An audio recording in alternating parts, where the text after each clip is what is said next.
In Iran, the relentless crackdown on people who oppose the regime has expanded to those speaking out about Iran's failure to support its longtime ally in Syria and criticizing the resources spent on propping Assad up instead of at home. But still, there are those bravely speaking out on issues of human rights, democracy, and women's equality.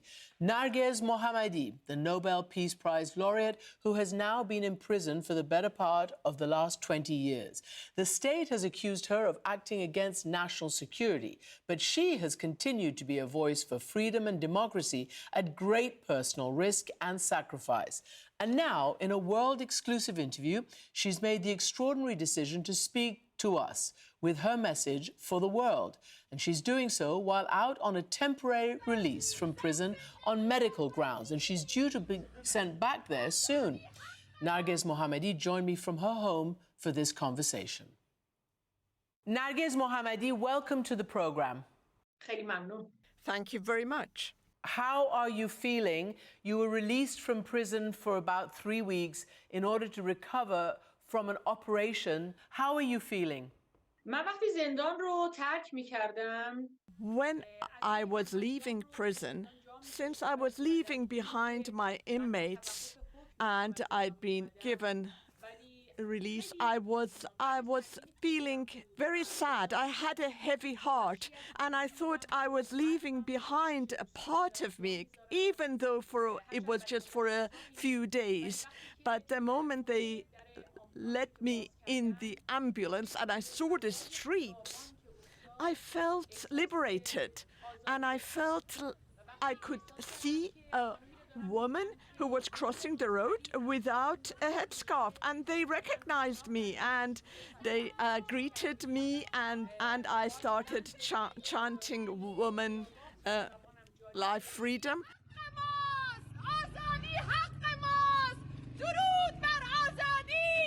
And I felt that this is not a movement that is going to lose its strength, and it's still going strong because our women are very strong. And I was filled with joy to see our women like that. And I greeted freedom because I realized I was not surrounded by guards and I could leave prison. But it was, I had a kind of dual feeling about leaving prison. I understand what you're saying, but I'm just so amazed that you would be leaving prison for only a period of time. You're jailed for defying the state, and yet you still come out and you shout the slogan, woman, life, freedom. You're on an international television interview right now that'll be shown all over the world and in the United States, and you're still standing up for what you believe in. Are you not afraid of the consequences? I have been tried for 9 times, but they continue to convict me of various crimes. But I think the path that I have chosen will never stop. Not even the prison walls and all these convictions can ever stop me, and I feel that alongside the Iranian people, I have to go towards democracy and equality, and I hope that we will see victory. And it may not be an easy path, but I am determined in my belief because of the conditions that exist in my country, Iran. Narges Jun, we are watching the fall of the Assad regime and the evidence of what was left behind in his dungeons, in his prisons, the torture and the killings of political prisoners over many, many years. So I want to know from you, what is your condition? You're a political prisoner in jail in Iran. How are you treated there? I understand you said that you've been beaten up. You have had multiple heart attacks. You're a young woman, but nonetheless, you've had multiple heart attacks. How are you treated?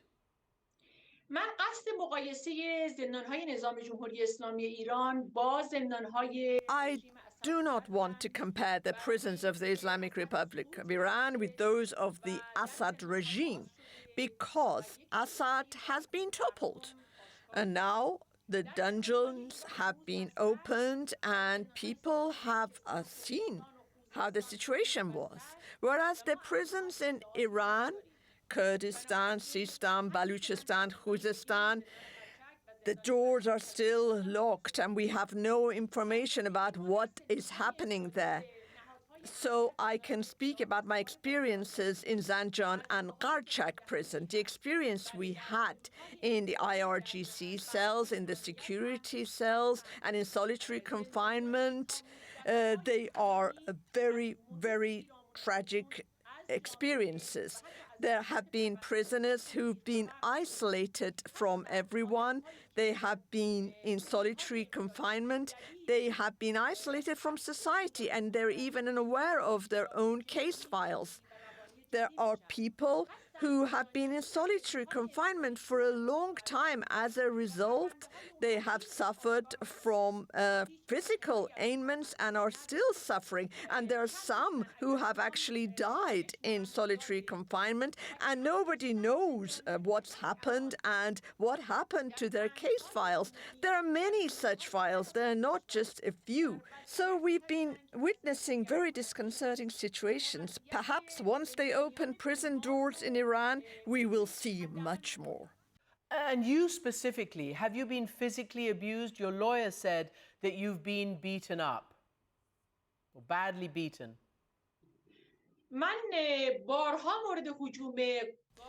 Yes, on several occasions I was beaten up. In about 2019, from 1:30 to 5:30 in the afternoon, when I was in the prison yard, I was beaten up very badly. My whole body was covered in bruises and injuries. I urged them to send doctors in, and there were 24 bruises on my body. As I was beaten up by the guards.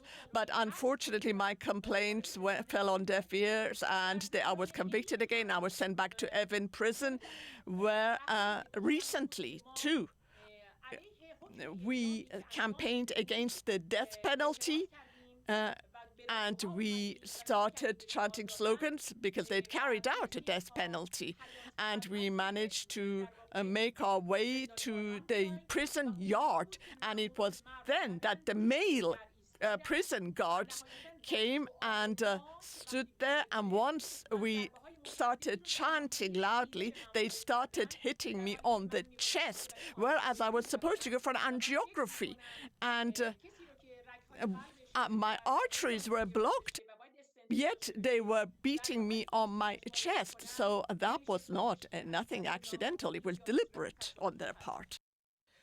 Narges, you have not seen your twins, your children, since they were 9 years old. That was back in 2015. I know you FaceTimed them because we have the footage when you came out just now and talked to them. You were able to speak to them for the first time in 3 years just recently. And your son, called this conversation intense. What was it like for you being able to talk to your children again after 3 years? In the 3-year period for you may not be too long, but for me, the changes I'd seen in Ali and Kiana in these 3 years, I was amazed. I was actually a bit shocked. I felt that they had really grown up, and I felt that, and I'd lost a long period of being with them.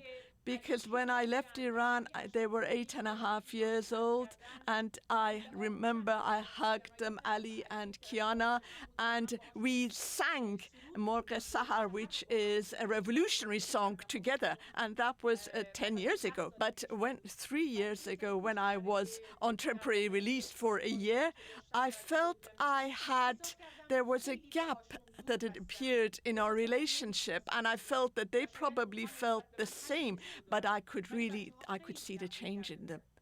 Yeah, And I've spoken to them. You know, obviously, you know that they accepted your Nobel Peace Prize. They read a message from you from jail, and I spoke to them. This is what Kiana, your daughter, told me in January. We're going to play a little bit of what she said. I hope you can hear it.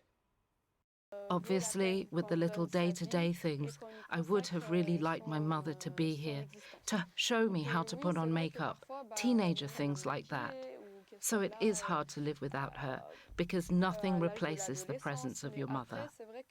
But I'm still very proud of her, and I'm very happy that she chose to fight for women's rights in Iran, and that she has dedicated her life to this. It is an honor to be her daughter, because I admire her a lot. Narges, she also said, I hope to see my mother at least once again in my life. How do you reckon with those words from your daughter?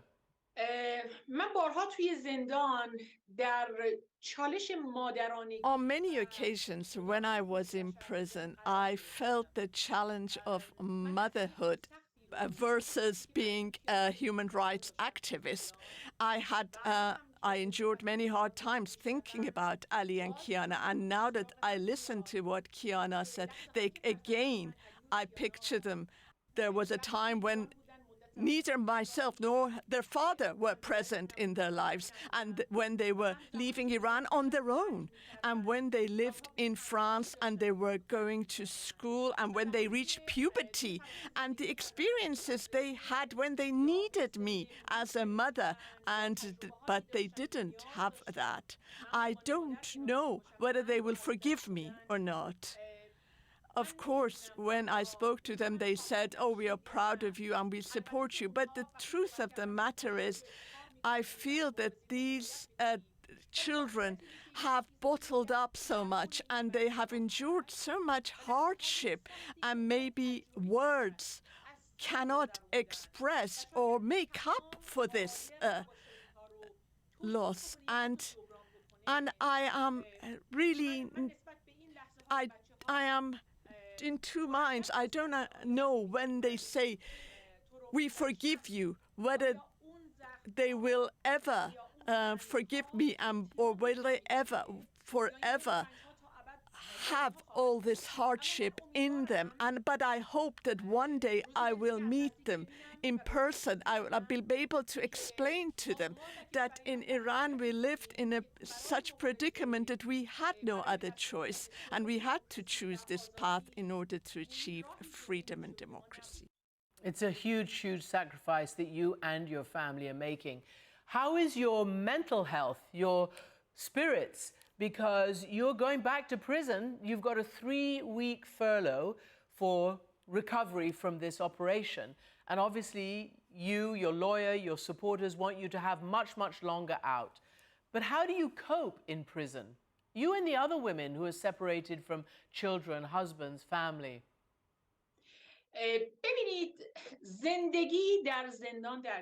Look, life continues in prison. And I could elaborate about life in prison, because it could be maybe a bit difficult for your audience to understand. Look, you have to define life in prison through perseverance and resilience. That's how you can define it. So if you have that resilience in you, you can be sure that you, as a prisoner, you can make some kind of life for yourself in Iran and in the Iranian prisons, especially in the general ward of Evin Women's Prison, especially after the uprising of 2022. Women have become more resistant, they've become more resilient, they've become much stronger since that uprising. Those women have shown their resistance by coming to the street, and those very women who staged the protests have ended up in prison, and they're continuing that resistance, albeit from within prison walls. So I can say confidently that life in prison continues its momentum. I don't mean that life in prison is normal. No, that's not what I mean. And Nor do I mean that it's the government that is allowing us to have some semblance of normality within prison walls and live a kind of a normal life. No, it's no thanks to the government. It's thanks to the strength of the women, their motivation, that we have adopted some kind of normal lifestyle within the prison walls. We continue to be motivated. We continue to have hope. We continue to have our resilience. Look, 2 of my inmates are on death row at the moment, Miss Pakshan Azizi and Miss Narges Mohammadi. But even those facing heavy sentences, and I can see from experience in our ward, we have prisoners who have been convicted and they're facing prison terms of 10 to 15 years. Some are on death row, but they're keeping their spirits very high. They're creating role models. They're models of a life that is based on creativity. They're changing prison to anti-prison. The walls of Evin prison has cracked because of the chance of these women. That's how I feel, that they've been cracked. After Mahsa's death, we all decided to go to the prison yard and create some kind of disorder. It was midnight, and we were warned by prison officials to go back to our cells. And they say, if you do not return to your cells, we will forcefully return you to your cells. And many of my inmates, they declared that, no, we will resist. We'll continue to resist.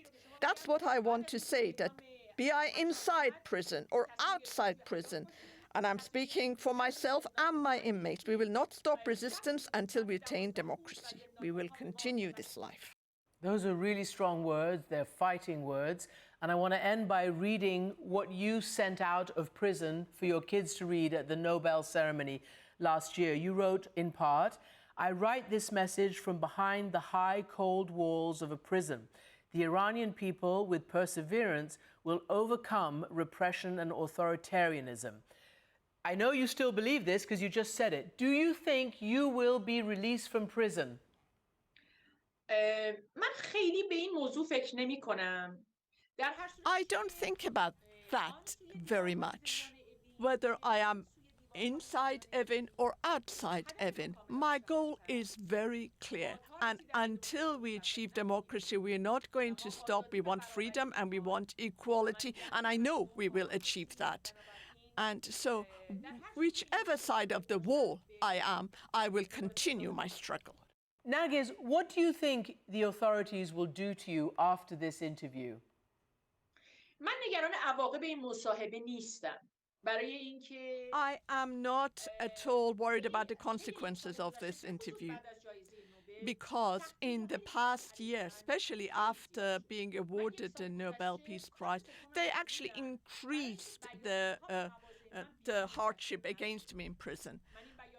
They even took my mobile phone away because they didn't want my statements to leave the prison, but I managed to send them out, and I knew that I would be punished for sending these statements out. Some of my meetings, even 3 times, my lawyer wanted to meet me, and they denied him this meeting, which is actually illegal because it's my legal right. When my father passed away, they did not even allow me to telephone my brother who lives in Iran, to phone and convey my condolences to him.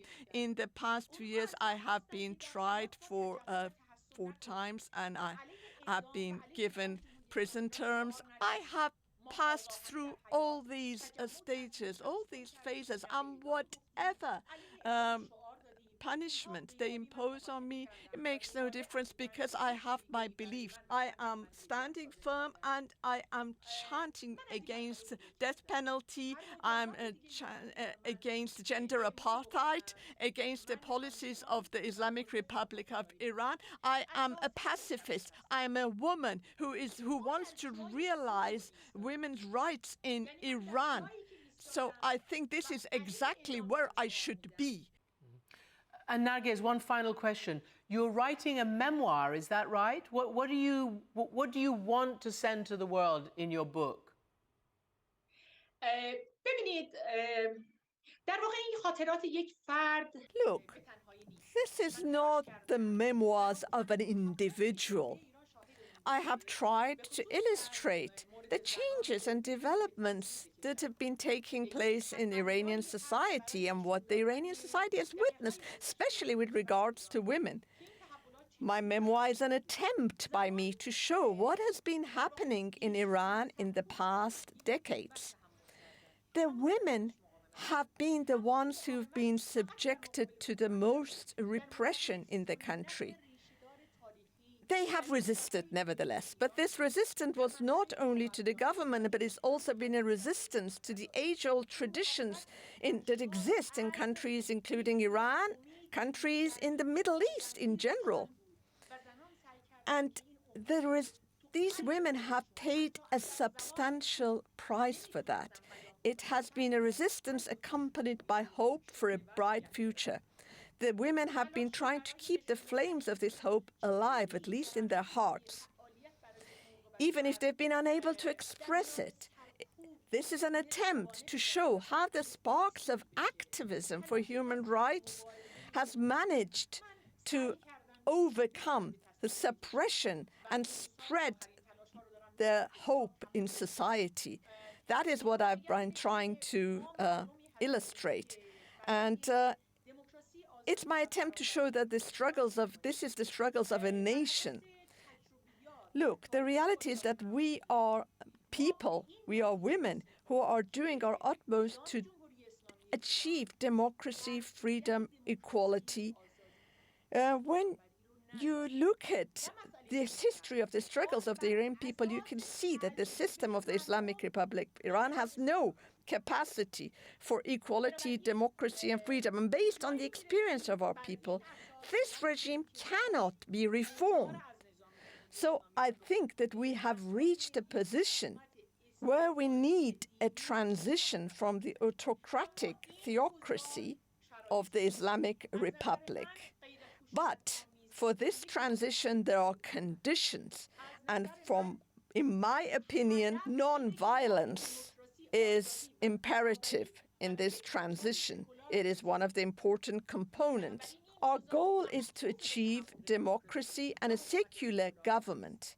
Narges Mohammadi, thank you so much. Thank you very much for this interview.